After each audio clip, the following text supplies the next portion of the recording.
네, 할렐루야 찬양대 경쾌하고 힘있는 찬양에 우리 주님이 또 받으시고 또 기뻐하셨는 줄 믿습니다. 귀한 찬양 고맙습니다.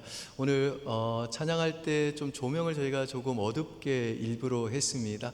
여러분들이 찬양할 때 좀 찬양에 좀 집중할 수 있도록 그렇게 했다는 거 여러분 염두에 두시고요. 또 다음 주에 오셨을 때도 조금 어두우면 찬양에 집중하려고 조명을 일부러 그랬다는 거 그렇게 이해해 주시면 되겠습니다.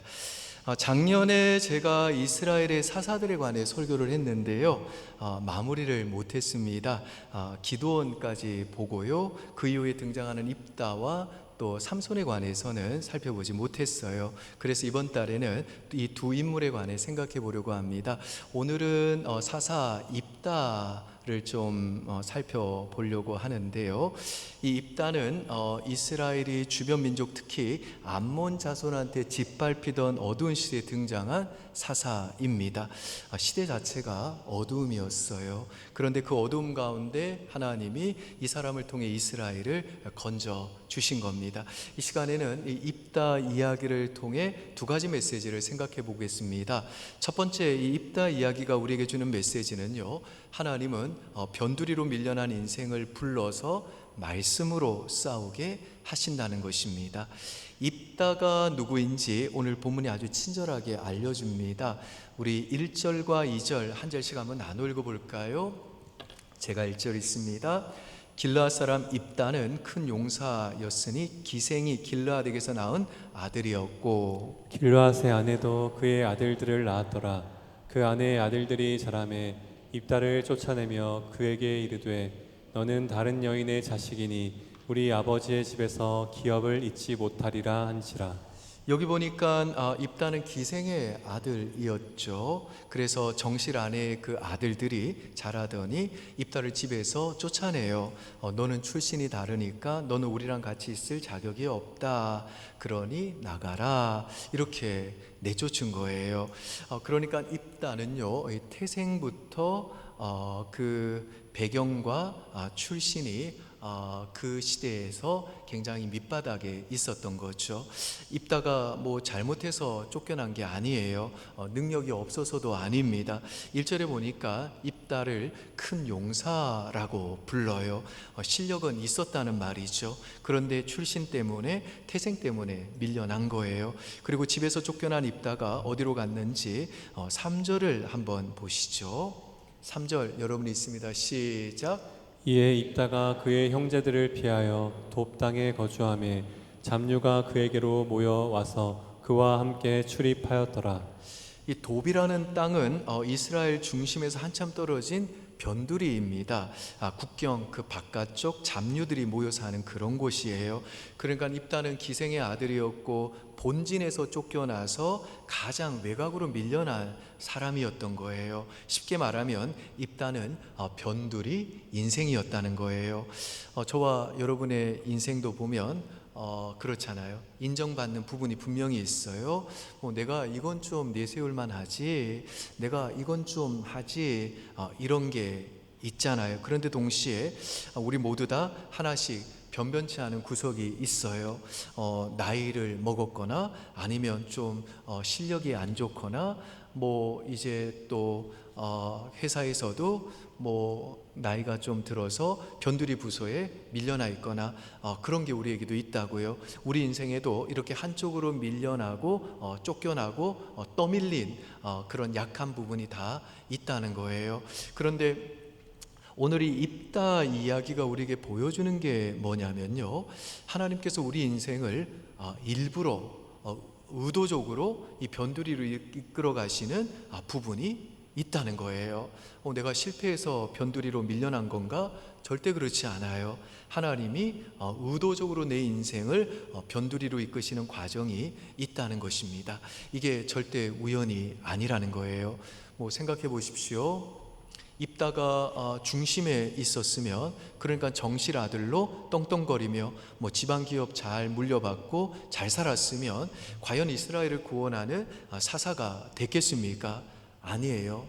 오히려 쫓겨났기 때문에 변두리로 밀려났기 때문에 거기서 용사로 단련됐기 때문에 하나님이 이 사람을 독특하게 쓰실 수 있었던 거예요. 그런데 우리는 자꾸 이 변두리에서 중심으로 가는 걸 목표로 삼아요. 그러나 하나님은요, 그 변두리 그 자체를 매력으로 삼으실 때가 있어요. 뭐 가령 우리가 책 사러 갔는데 제목에 나는 50억으로 500억 벌었다 그러면 사고 싶습니까? 뭐 이 사람은 원래 50억이나 가지고 있던 부자였잖아요. 뭐 이런 책은 매력이 없죠. 그런데 나는 무일푼으로 시작했다 하면서 그러면 확 끌리는 거죠. 나도 될 것 같고 내가 밑바닥일 때 위로 올라가는 그 이야기가 나를 끌어당기는 게 매력이 있다는 거예요. 그런데 마찬가지로 하나님은 그 변두리, 그 밑바닥 그 자체를 나의 매력과 나의 정체성으로 삼아 그것이 내가 하나님께 쓰임받는 조건이 되게 하신다는 거예요. 그래서 여러분, 여러분의 인생의 목표를 변두리에서 중심으로 올라가기 이렇게 삼지 마십시오. 그게 인생 목표가 되면 안 된다는 거예요. 하나님이 의도적으로 우리들이 이 변두리로 밀려나게 하시는 그 과정을 허락하실 수가 있다는 거예요. 그렇기 때문에 내가 이렇게 변두리에 밀려나 있다는 것 때문에 내 삶에 임할 하나님의 복과 인도하심이 막힐 거야, 그렇게 생각하면 안 된다는 거예요. 그런데 제가 우리 청년들 보면 자꾸 그래요. 편입해 볼까? 자격증 하나 더 딸까? 외모 좀 고쳐볼까? 지금 볼 때 충분한데, 지금은 일해야 될 때고, 지금은 빨리 결혼해서 지금 빨리 가정을 이루어야 될 때인데 뭔가 자꾸만 자기 인생에 덧칠해 가지고 중심으로 가려는 시도를 하는데, 이렇게 내 인생의 모든 목표가 중심으로 가는 데만 맞춰지면 안 된다는 거예요. 왜냐? 하나님이 왜 날 여기다 두셨을까? 이 변두리 인생 자체를 통해 하나님이 나에게 나타내실 메시지가 있는데, 내가 중심으로 가버리면 그 하나님이 내게 주실 그 메시지가 오히려 흐릿해지고, 지금 이 변두리로 밀려난 이 자리에서 하나님의 계획이 있고, 바로 이 자리에서 하나님이 나의 매력을 만들어 가실 계획이 있는데, 그걸 내가 놓칠 수 있게 된다는 거예요. 그렇기 때문에 하나님이 날 변두리에 두실 때 거기에서 할 수 있는 일 그 자체를 하나님 날 이 자리로 부르셨다고 내가 믿고, 이 자리에서 하나님 나를 어떻게 빚어 가실까, 이런 생각을 우리가 해야 된다는 거예요. 입다가 변두리 그 돕당에 있을 때 뭘 했습니까? 그냥 거기서 신세한탄하고 허송세월 보낸 게 아닙니다. 도망만 친 게 아니라고요. 본문에 보면 잡류들이 입다에게 모여들어서 입다가 그들의 우르모리가 됐다고 말씀합니다. 변두리에서 입다가 나름 자리를 잡은 거예요. 용사로 명성을 쌓은 거예요. 그리고 우리가 읽지는 않겠습니다만은 여러분 집에서 한번 나머지 이야기들을 쭉 한번 읽어보시면요, 이후에 펼쳐지는 이야기가 어떤 이야기냐 하면, 암논이 이스라엘을 쳐들어와서 이스라엘이 위기에 처해 있을 때 그 장로들이 누굴 찾으러 가냐? 자기들이 쫓아냈던 입다를 찾으러 간 거예요. 입다가 변두리에서 자기 자리를 단단히 잡고 있으니까 그 자리에서 또 나름 명성을 이제 떨치니까 그 위기의 때에 입다가 부름을 받은 거예요. 만약 입다가 나는 중심으로 가야 돼 하면서 뭐 자기 자리에 있는 그 삶에 충실하지 않고 자기 집안에 다시 끼려고 평생 매달렸으면 그 부르심을 받을 수 있었겠습니까? 아니에요. 변두리에서 빨리 자리를 잡았기 때문에 거기서 매력 있는 사람으로 자신의 인생이 형성되어지고, 거기서 또 하나님께 붙잡혀 멋지게 쓰임 받았다는 거예요. 그러므로 여러분, 매력 없는 중심이 되지 마십시오. 똑같이 성형하고 똑같이 학위 받고 남들 하는 거 똑같이 하면 내 매력이 없어요. 하나님이 여기서 빨리 자리 잡으라 하시는 그 자리가 있다는 거예요. 거기서 성실하게 또 충성되게 자리 잡을 때 오히려 더 훨씬 더 하나님 앞에 멋지게 쓰임받는 매력적인 그런 인물이 될 수 있다는 거예요. 그래서 연예인들도 보면 요즘에는 다 비슷비슷하게 다 생겼잖아요. 같은 그 병원에서 수술했나 봐. 코도 똑같아. 눈도 똑같아. 뭐 다 비슷해요. 그러면 어떻게 돼요? 하나님이 원래 그 지으신 그 자기만의 매력을 잃어버리는 거예요. 그런데 연예인 중에서도 예쁘지는 않아요. 잘생기지는 않아요. 그런데 자기만의 분명한 매력이 있는 분들이 계세요. 그분들이 보면 인기도 있고 롱런하는 걸 보게 됩니다. 그래서 제 아내도 가끔 저한테 그래요. 여보, 내가 코를 조금 세워볼까? 그래요? 그러면 제가 그래요. 와, 당신 코가 지금 가장 매력적인데 그걸 고치면 어떡해? 제가 그렇게 말립니다. 그래서 아직 안 했어요. 앞으로도 안 하기를 기도하고 있어요. 자, 이렇게 쫓겨나고 밀려난 입다가 이제 이스라엘의 사사로 부름 받습니다. 그러면 하나님이 우리를 변두리에 두실 때 우리가 알아야 될 게 뭐냐면 두 가지를 꼭 알아야 돼요. 첫째는 내가 이 변두리에서 어떻게 싸우느냐고, 둘째는 내가 이 변두리에서 누구와 싸우느냐는 거예요. 먼저 어떻게 싸우느냐? 말씀으로 싸워야 됩니다. 입다가 부름받고 나서 이 암몬 왕이랑 전쟁하기 직전에 뭘 먼저 했는지 아십니까? 칼 들고 바로 쳐들어갔냐? 아니에요. 사신을 보내서 말을 먼저 했어요. 사사기 11장을 쭉 보면 입다가 이 암몬 왕한테 메시지를 보냅니다.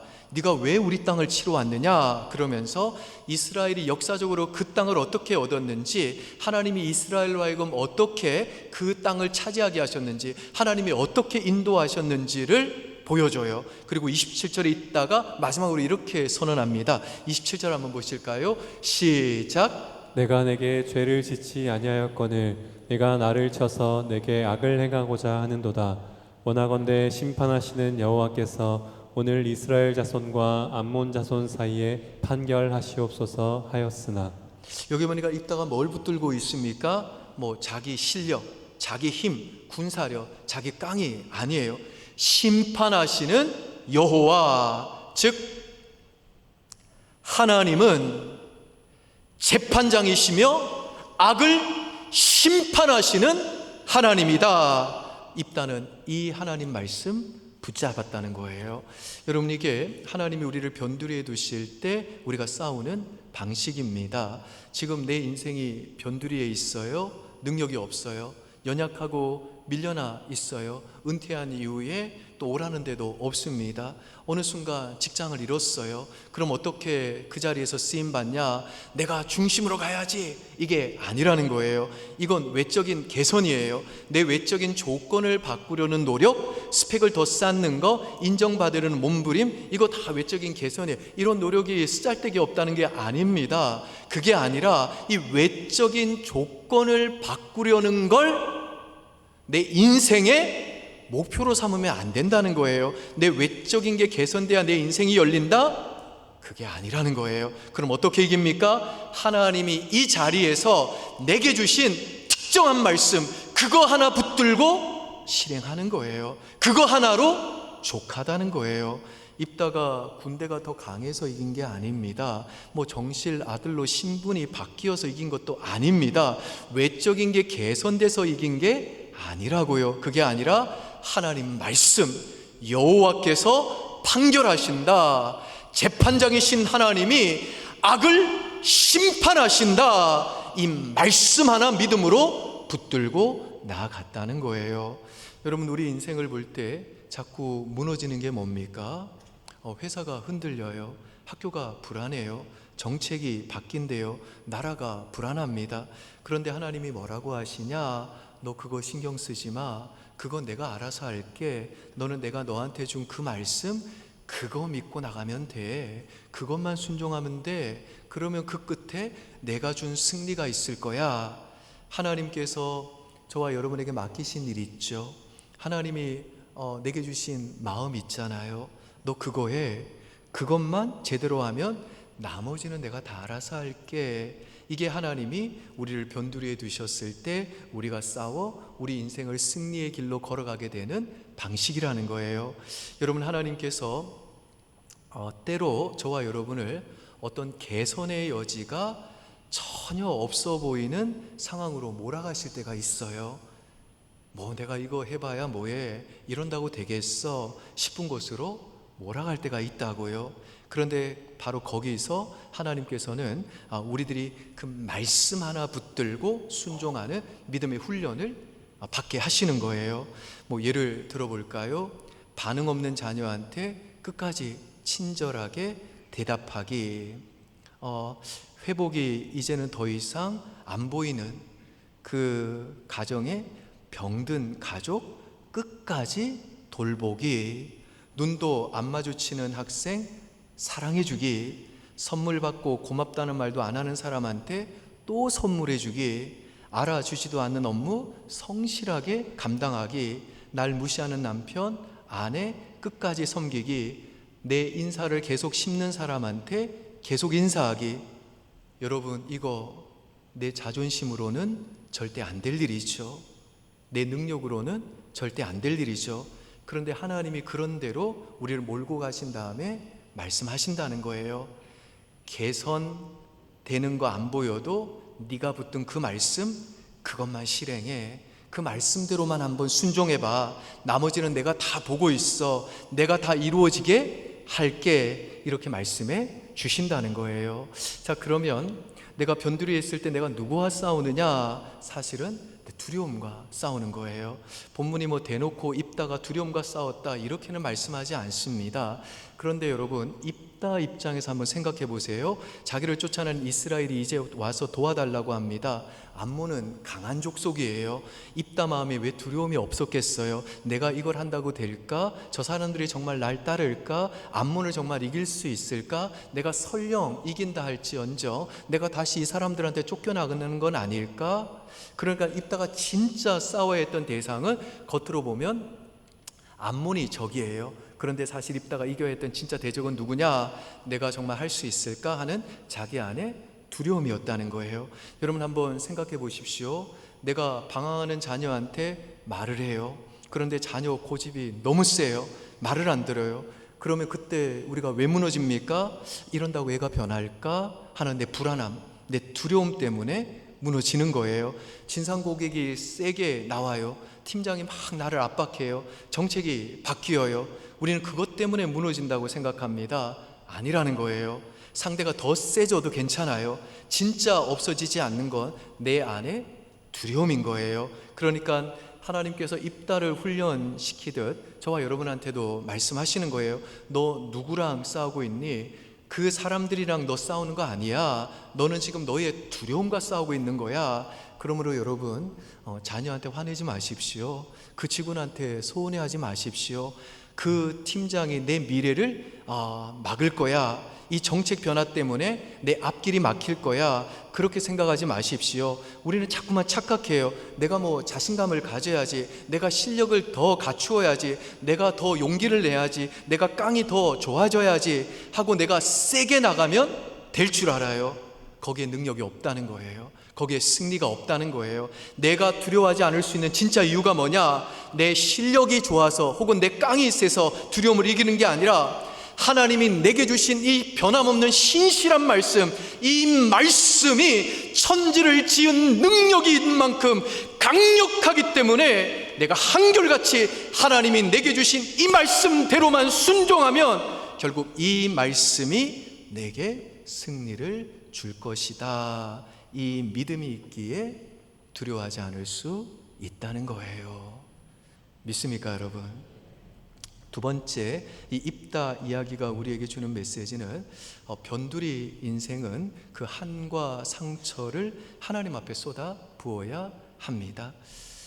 이 입다가 이 변두리 이 돕 땅에서 우두머리가 됐다고 했죠. 그런데 그 돕에 누가 모여 들었습니까? 입다처럼 사회에서 밀려난 사람, 또 억울한 사람들이 다 모여든 거예요. 뭐 힘 있는 사람한테 아내 뺏긴 사람, 또 자식 잃은 사람, 또 온갖 모욕당하고 가슴에 원한이 가득 찬 사람들, 그 사람들의 우두머리가 입다였어요. 입다도요, 어떤 인물이었습니까? 뭐 기생의 아들로 태어나서 형제들에게 쫓겨나 지금 그 중심이 아닌 이 그 주변부에 머물러 있게 된 사람이잖아요. 그 억울함과 분노를 삭혀야만 했던 그 가슴에 한이 꽉꽉 들어찬 사람이었어요. 여러분이 변두리 인생, 밀려난 인생한테는요, 이 한이 꼭 따라옵니다. 우리도 마찬가지예요. 변두리에 밀려나 있다 보면 가슴에 쌓이는 게 있어요. 억울함, 서러움, 분노가 다 있다고요. 그런데 이 한많은 입다한테 갑자기 기회가 찾아온 거예요. 암몬이 쳐들어왔는데 이스라엘 안에 싸울 사람이 없어요. 그러니까 그를 쫓아냈던 장로들이 직접 독까지 찾아와서 제발 우리 좀 구해달라고 머리를 조아려요. 입다가 갑자기 한 손에 군권이랑 이 정권을 다 쥐게 된 거예요. 한마디로 금이환영한 거죠. 자, 여기서 우리가 진짜 봐야 될 장면이 나옵니다. 한 많은 사람이 권력까지 손에 쥐었어요. 이런 사람이 제일 위험해요. 왜요? 그동안 쌓인 그 한을 권력으로 풀기 시작하면 그 인생 끝장이거든요. 특별히 지도자가 그렇게 나오면 그 나라는 망하는 거예요. 한풀이 이거 굉장히 위험한 거예요. 자기를 쫓아냈던 그 장로들, 그 형제들, 이제 입다가 마음만 먹으면 한 방에 다 짓바쁠 수 있는 자리에 올라간 거예요. 그런데 입다가 뭘 했는지 우리 11절 한번 보실까요? 11절 여러분이 있습니다. 시작. 이에 입다가 길르앗 장로들과 함께 가니 백성이 그를 자기들의 머리와 장관을 삼은지라. 입다가 미스바에서 자기의 말을 다 여호와 앞에 아뢰니라. 이 구절은 이 본문 맥락상 보면 이런 이야기입니다. 입다가 이제 이스라엘 장로들이 데리러 오니까 이런 조건을 내걸어요. 내가 만일에 승리하면 나를 이스라엘의 지도자로, 너희들의 지도자로 맞이해 줄 거냐? 그랬더니 장로들이 오케이 약속을 한 거예요. 이제 입다가 장로들과 맺은 이 언약을 미스바에서 여호와 앞에 공식적으로 아뢰고 비준하는 장면입니다. 그러니까 이 구절 자체가 뭐 입다가 자기 한을 쏟아냈다를 직접 말하는 건 아니에요.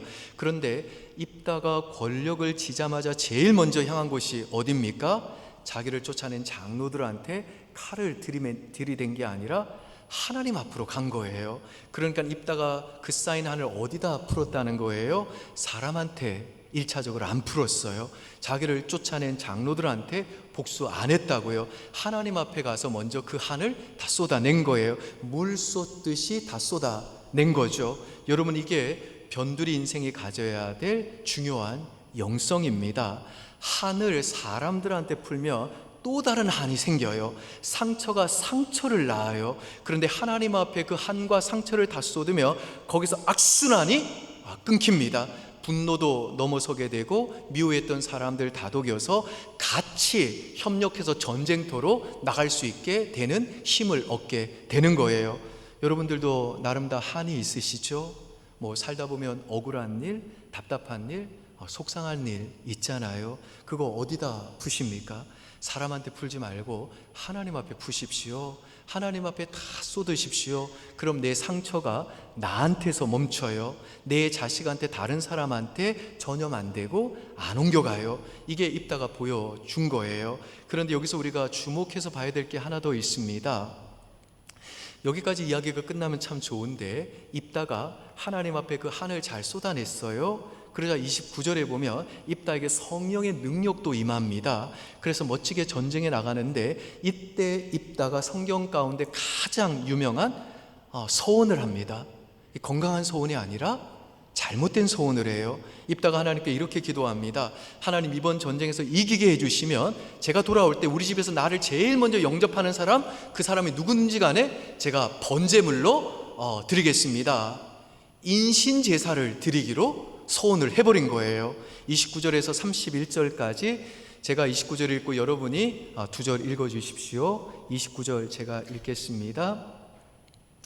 이에 여호와의 영이 입다에게 임하시니 입다가 길르앗과 므낫세를 지나서 길르앗의 미스베에 이르고 길르앗의 미스베에서부터 암몬 자손에게로 나아갈 때에 그가 여호와께 서원하여 이르되 주께서 과연 암몬 자손을 내 손에 넘겨주시면 내가 암몬 자손에게서 평안히 돌아올 때 누구든지 내 집 문에서 나와서 나를 영접하는 그는 여호와께 돌릴 것이니 내가 그를 번제물로 드리겠나이다 하니라. 입다가 이렇게 하나님 앞에 소원하고 전쟁에서 이기고 돌아왔는데 누가 제일 먼저 뛰어나왔습니까? 자기 딸이에요. 그것도 무남 동료. 그 딸이 속옷치고 춤추면서 아버지를 맞으러 나온 거예요. 왜 하필 딸이 제일 먼저 나왔을까요? 어떤 분이 이걸 이렇게 해석하셨어요. 딸은 아버지의 한을 제일 잘 아는 사람이었다는 거예요. 아버지가 평생 얼마나 억울하게 살았는지, 얼마나 분을 삭히며 살았는지 다 아는 딸이에요. 그러니 이 전쟁이 아버지한테 어떤 의미인지 이 딸은 너무나도 잘 알았던 거죠. 드디어 아버지가 인정받는 거잖아요. 그래서 딸이 누구보다도 간절하게 하나님 우리 아버지가 이기게 해주세요 기도했을 거예요. 그리고 그 딸이 그 승리의 소식을 듣자마자 제일 먼저 뛰어 나온 거예요.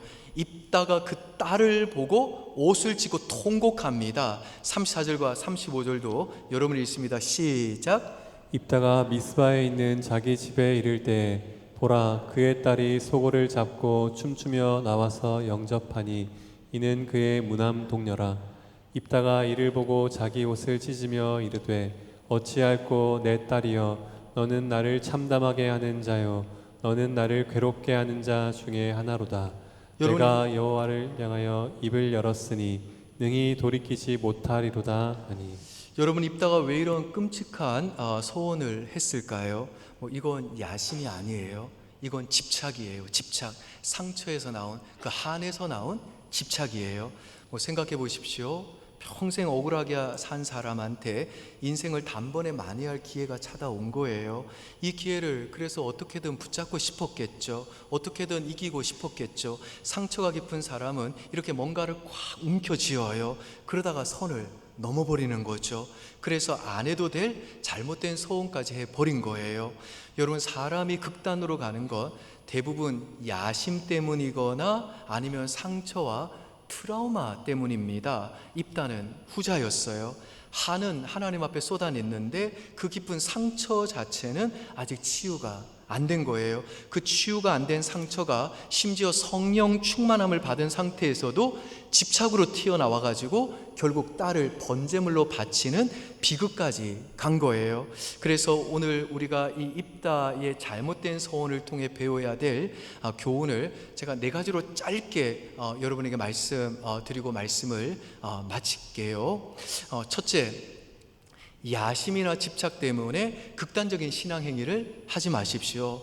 내가 이렇게까지 하면 하나님이 들어주시겠지 하면서 무리한 소원, 무리한 결심 자체를 하지 않도록 신중하셔야 돼요.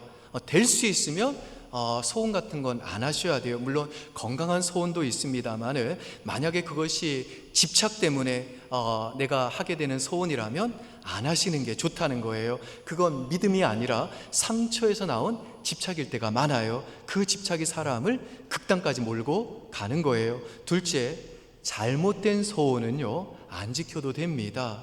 그러니 그 소원을 지키지 않는다고 해서 자책하지 마시고 두려워하지 마십시오. 이게 정말 중요해요. 입다는요, 내가 하나님 앞에 입을 열었으니 어찌 돌이켜랴 했는데 사실 이것도 신앙의 미성숙이에요. 무슨 주문이나 주술처럼 내가 하나님 앞에 한번 내뱉으면 안 지키면 큰일 날 줄 알아요. 하나님으로부터 큰 벌을 받을 줄 알아요. 그게 아닙니다. 여러분이 잘못된 소원을 했을 때는 이렇게 하시면 돼요. 하나님, 제가 소원했는데 돌이켜보니 잘못했습니다. 이게 동기도 틀렸고요, 하나님 말씀과도 어긋나고 하나님 뜻과도 안 맞습니다. 율법을 통해 하나님이 분명히 인신제사 금지하신다고 말씀하셨는데 제가 너무 성급했습니다. 용서해 주십시오. 이러면 되는 거예요. 그럼 하나님이 용서하시고 다 이해해 주신다는 거예요. 왜 애를 잡습니까? 오늘 또 여러분 중에 어릴 때 여러분의 자녀들 또 주의 종으로 이렇게 그 소원한 분들, 주의 종으로 바친다고 소원하신 분들 계시죠? 여러분, 목사와 선교사가 이렇게 별로 별 볼 일 없어 보여도요, 아무나 되는 거 아닙니다. 아무나 안 부르신다고요. 하나님이 부르셔야 그 길을 갈 수 있는 거예요. 그렇기 때문에 만약에 그렇게 소원하신 분들, 하나님이 안 부르시는데 어떻게 할 거예요? 그 당사자가 하나님의 부르심을 못 받았다는데 어떻게 할 거예요? 그러므로 그냥 그때에는 하나님, 내가 하나님이 부르셔야 이 길을 갈 수 있는데 제가 그냥 너무 내 자녀가 주의 종의 길을 가기를 원해서 그렇게 제가 너무 하나님 앞에 함부로 이야기를 했던 것 같습니다. 경솔했습니다. 용서해 주십시오. 그러나 이 아이를 향한 하나님의 부르심이 있는 줄 알고 그 아이가 지금 그 길을 잘 걸어가고 있으니 이 길에서 하나님이 복 주시고 이 길을 통해서 이 자녀를 통해 하나님이 이루실 일이 있을 줄 믿습니다. 도와주십시오. 그러면 되는 거예요. 그리고 자책감에서 벗어나시라는 거예요. 셋째, 충동적으로 행동하지 않으려면 하나님을 제대로 알아야 돼요. 이 당시 이스라엘 백성은요, 가나안 종교에 깊이 빠져서 가나안 사람들이 섬기는 우상들을 섬기고 있었습니다. 심지어는 이 시대에 보면 그 인신제사, 자녀를 몰렉이라는 신에게 드리는 인신제사를 드리는 우상도 있었어요. 이 가나안 종교의 특징이 뭐냐면 내 행위, 내 희생, 내 투자에 대한 보상으로 내가 자식까지 희생하면서까지 잘 보이면, 정성을 다하면 내가 신에게 인정받고 내가 신으로부터 복을 받는다, 이런 신앙관이 있었다고요. 근데 지금 입다도 이 가나안 종교, 이 가나안의 우상 숭배에 영향받아 가지고 여호와 하나님도 내가 희생한 정도에 따라서 내게 승리를 주는 우상들과 똑같은 분으로 생각하고 하나님 앞에서 이런 잘못된 소원을 하게 된 거예요. 그러니까 입다가 왜 이런 실수를 했냐? 하나님이 어떤 분인지 제대로 몰랐어요. 하나님은 우리가 그분과 거래를 하지 않아도, 우리가 그분에게 뭔가 대가를 지불하지 않아도, 우리 편에서 하나님 앞에 뭔가 희생을 치르지 않아도 언제나 우리에게 가장 좋은 걸 주시는 좋으신 우리 아버지시고 은혜의 하나님이시라는 거예요. 하나님이 어떤 분이신지 알면 입다처럼 이런 충동적이고 극단적인 실수를 안 하게 된다는 거예요. 그래서 우리는 이 말씀을 통해서 하나님이 어떤 분이신지를 부지런히 배워야 된다는 거예요. 마지막 네 번째로, 이 승리한 사람도, 성령 충만했던 사람도 자기 안에 상처 하나를 잘 못 다스리면 이렇게 무너진다는 거예요. 그러니까 변두리 인생은 밖으로 싸워서 이기는 것도 중요하지만 하나님을 아는 바른 지식 가운데 내 안에 있는 그 한과 상처를 하나님 앞에 다 쏟아내고 또 그 상처의 근원까지 치유받는 게 중요하다는 거예요. 그게 안 되면요, 이기고도 무너진다는 거예요. 그런데 여러분, 우리의 그 깊은 상처를, 그 근원까지 뿌리를 내 힘으로 다 치유할 수 있겠습니까? 못해요. 입다도 못했어요. 한은 쏟았지만 그 상처의 뿌리까지는 못 건드렸다고요. 그럼 이 근원적인 치유가 어디에서부터 올까요? 바로 예수님으로부터 와요. 예수께서 누구십니까? 우리 대신 변두리가 되신 분이잖아요. 변두리에 밀려난 내 인생이 결코 저주와 불행으로 끝나지 않도록 그 변두리 인생을 구원해 주시려 예수님이 이 땅에 오실 때 일부러 변두리로 오셨잖아요. 그래서 요한복음 1장에 보면 빌립이 나다나엘한테 야, 우리 예수님 만나러 가자. 그러니까 나다나엘이 뭐라고 그랬습니까? 예수님의 나사렛 출신이었거든요. 야, 나사렛에서 무슨 선한 것이 날 수 있느냐? 라고 반응합니다. 나사렛이 깡촌이고 변두리 중에 변두리이기 때문에 거기에는 뭐 이렇게 어떤 위인이 될 만한 인물이 나올 게 없다는 거예요.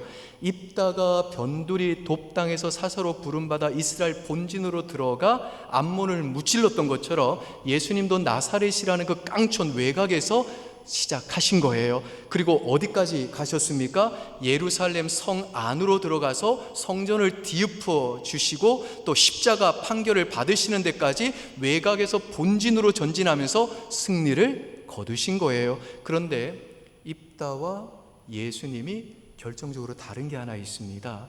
입다는요, 자기 안에 상처를 끝내 못 다스려서 승리의 순간에 자기가 가장 사랑하는 자기 딸을 제물로 바쳤어요. 그런데 예수님은요, 자신이 직접 우리를 위한 제물이 되어 주셨습니다.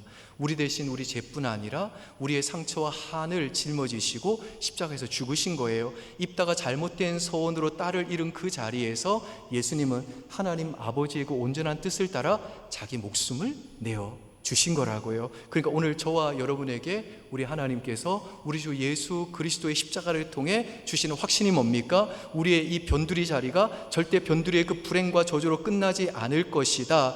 내가 당해야 될 이 변두리 자리에서 경험해야 될 모든 불행과 저주를 그리스도가 이미 십자가로 다 가져가셨기에 내 안에 깊은 상처와 그 한까지도 그리스도가 십자가에서 다 가져가셨기에 이 변두리로 밀려난 내 인생 안에 박혀있던 내 상처와 이 한도 이 예수 그리스도의 십자가를 통해 치유되고 구원받을 것이다. 하나님이 이 약속을 오늘 저와 여러분에게 주신다는 거예요.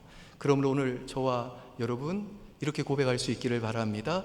하나님, 저에게 변두리의 자리를 주실 때 그걸 덫이라고 가리면서 중심으로 올라가려고 하는데 제 인생에 목표를 두지 않기를 원합니다.